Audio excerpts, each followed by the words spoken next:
Ngano, sur la route du Dandemayo Sud, à environ 40 km de la commune de Matam.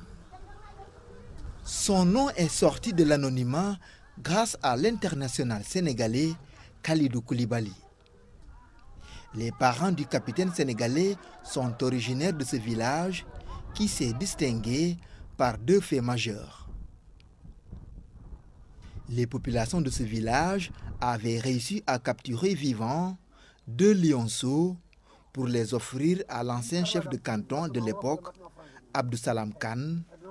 De plus, un collier en or qui avait été offert au président Senghor par les populations de Kanel a été forgé ici. C'était en 1967, indiquent certaines sources. Le vieux Sambassi, aujourd'hui âgé de 75 ans, est l'un des témoins oculaires. Il raconte.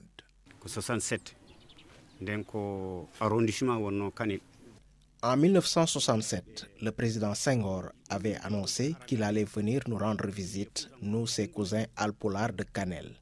On avait juste 3 jours pour nous préparer.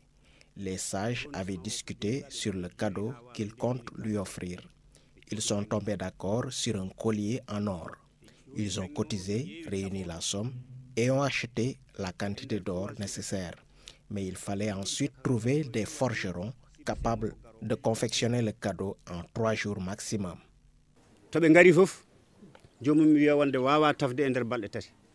Pour honorer le premier président sénégalais, les Alpulaars avaient fait appel à 2 forgerons hors pair. Le choix a été porté sur les forgerons Samba Silassi de Sinthiou Garba, qui avait son atelier ici à Ngano, chez le vieux Yaya Diop, et sur Mama Silla de Soringo. Ce dernier s'était même porté volontaire publiquement pour faire ce travail. Ils se sont mis à la tâche ici à Ngano, une tâche difficile, mais ils ont réussi à livrer la commande qui a été remise au président Senghor, qui l'avait beaucoup admiré. C'est notre chef Sidiki Olel Dia qui a amené ce collier auprès du président Senghor et le lui a fait porter. Je me souviens ce jour-là, nous étions à bord de nos chevaux qui nous ont conduits vers le lieu de la cérémonie.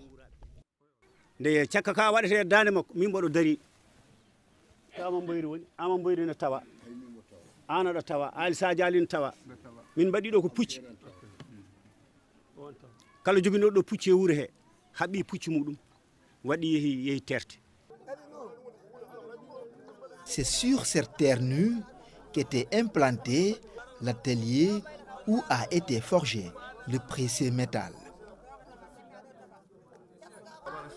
Aminata Gobili, 80 ans, garde aussi en mémoire ce jour historique. J'étais présente quand on forgeait ce collier. C'est moi-même qui faisais la cuisine pour les forgerons. Je leur préparais de la bouillie de mil et de riz. Je cuisinais à l'époque avec une de mes amies qui s'appelle Aminata. C'est la grande sœur à cette fille.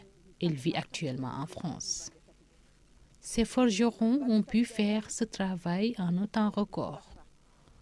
C'était un travail en chaîne, bien réussi, et tout le monde a dit Alhamdulillah.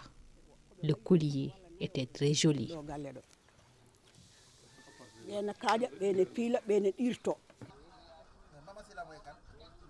C'est chez le vieux Yaya Diop qu'étaient établis les 2 forgerons. Sa fille Abiyaya Diop, absente des lieux, a accepté d'apporter son témoignage au téléphone. Elle avait 17 ans à l'époque. Ici, certains vont jusqu'à soutenir que c'est ce collier qui a servi de repère pour la confection de celui que les différents présidents sénégalais portent lors de leur investiture.